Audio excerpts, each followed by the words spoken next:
ഈ സമയം വേസ്റ്റ് അല്ല. നിങ്ങൾ ദൈവത്തിന്റെ സന്നിധിയിൽ ചിലവിടുന്ന ഓരോ സമയവും വേസ്റ്റ് അല്ല, അത് ഇൻവെസ്റ്റിംഗ് ആണ്. വേസ്റ്റിംഗ് അല്ല, ഇൻവെസ്റ്റിംഗ് ആണ്. നിങ്ങൾക്ക് ആ പദത്തിന്റെ അർത്ഥം അറിയുമോ എന്ന് എനിക്കറിയില്ല. ഇന്നത്തെ തലമുറയ്ക്ക് അതറിയാം. ഈ സ്വത്രം ഇൻവെസ്റ്റിംഗ് എന്ന് പറഞ്ഞാൽ നമ്മൾ ഈ ഷെയർ മാർക്കറ്റിലേക്ക് നമ്മുടെ കയ്യിൽ എക്സ്ട്രാ ഇരിക്കുന്ന സമയം ഇൻവെസ്റ്റ് ചെയ്യുന്നു. ഈ ഇൻവെസ്റ്റ് ചെയ്യുന്നതിന്റെ പ്രത്യേകത, നിങ്ങൾ എന്ത് ഇൻവെസ്റ്റ് ചെയ്താലും അത് 10 മടങ്ങായി നിങ്ങളുടെ കയ്യിൽ തിരികെ വരും.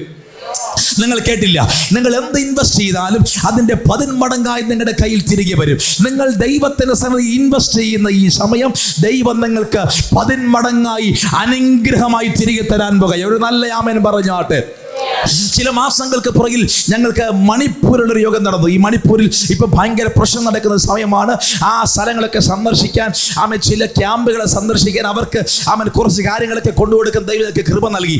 അങ്ങനെ മണിപ്പൂരിൽ ടാമലോങ് എന്ന് പറയുന്ന ഒരു വളരെ ശക്തമായി മീറ്റിംഗ്, ഏകദേശം 5000-ഓളം പേർ കൂടിയ ഒരു ക്രൂസൈഡ്.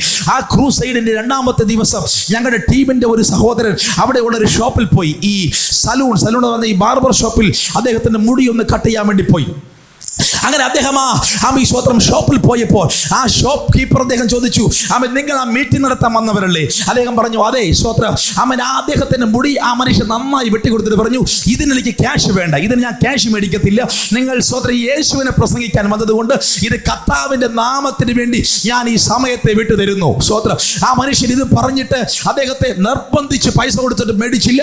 അദ്ദേഹം നന്നായി വെട്ടി അദ്ദേഹത്തെ തിരികെ അയച്ചു. അങ്ങനെ പിറ്റേന്ന് മറ്റൊരു സഹോദരൻ പിന്നെയും അദ്ദേഹത്തിന്റെ താടി ഒന്ന് ക്ലിയർ ചെയ്യാൻ വേണ്ടി ആ ഷോപ്പിൽ പോയി. അദ്ദേഹം ഒരു നല്ല സാക്ഷ്യം പറഞ്ഞു. ബ്രദർ, ഇന്നലെ ഞങ്ങളുടെ കൂട്ടത്തിൽ ഒരു മനുഷ്യൻ ഈ കടയിൽ വന്നിരുന്നു. ഞാൻ അദ്ദേഹത്തിന്റെ മുടി വെട്ടി കൊടുത്തു, പക്ഷെ പൈസ മേടിച്ചില്ല. പൈസ മേടിക്കരുതെന്ന് എനിക്ക് തോന്നി, അതുകൊണ്ട് മേടിച്ചില്ല. അതുകൊണ്ട് ഞാൻ അദ്ദേഹത്തെ സന്തോഷത്തോടെ മടക്കി അയച്ചു. പക്ഷെ നിങ്ങൾക്കറിയാമോ, ഇന്നലെയായിരുന്നു എൻ്റെ ജീവിതത്തിൽ ആദ്യമായി ഇത്രയും തുകയ്ക്ക് ഞാൻ പണി ചെയ്ത ദിവസം. വിശ്വസിക്കാൻ പറ്റുമെന്ന് എനിക്കറിയാം. അദ്ദേഹം പറഞ്ഞത് 13,000 രൂപയ്ക്ക് അദ്ദേഹം മുടി വെട്ടിയിരുന്നു ഒറ്റ ദിവസം. ഹലോ, കേട്ടില്ല. ഒറ്റ ദിവസം 13,000 രൂപയ്ക്ക് അദ്ദേഹം മുടി വെട്ടി. എന്താ കാര്യം? ദൈവനാമത്തിൽ വന്നവന് അദ്ദേഹത്തിന്റെ സമയത്തെ കുറച്ച് ചെലവിട്ടു.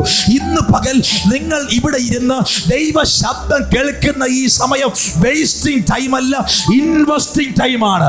ഇന്ന് രാത്രി സന്തോഷമുള്ളവർ നല്ലൊരു ആമേൻ പറഞ്ഞ്, ഇത് ഇൻവെസ്റ്റിംഗ് ടൈമാണ്.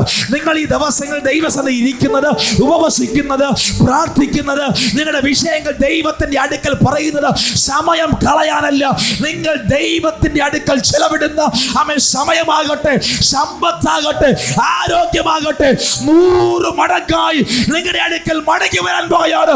100 മടങ്ങായി. ഒരു നല്ല അമൽ കരമടിച്ച് സന്തോഷത്തോടെ അവരെ സ്വീകരിക്കുക.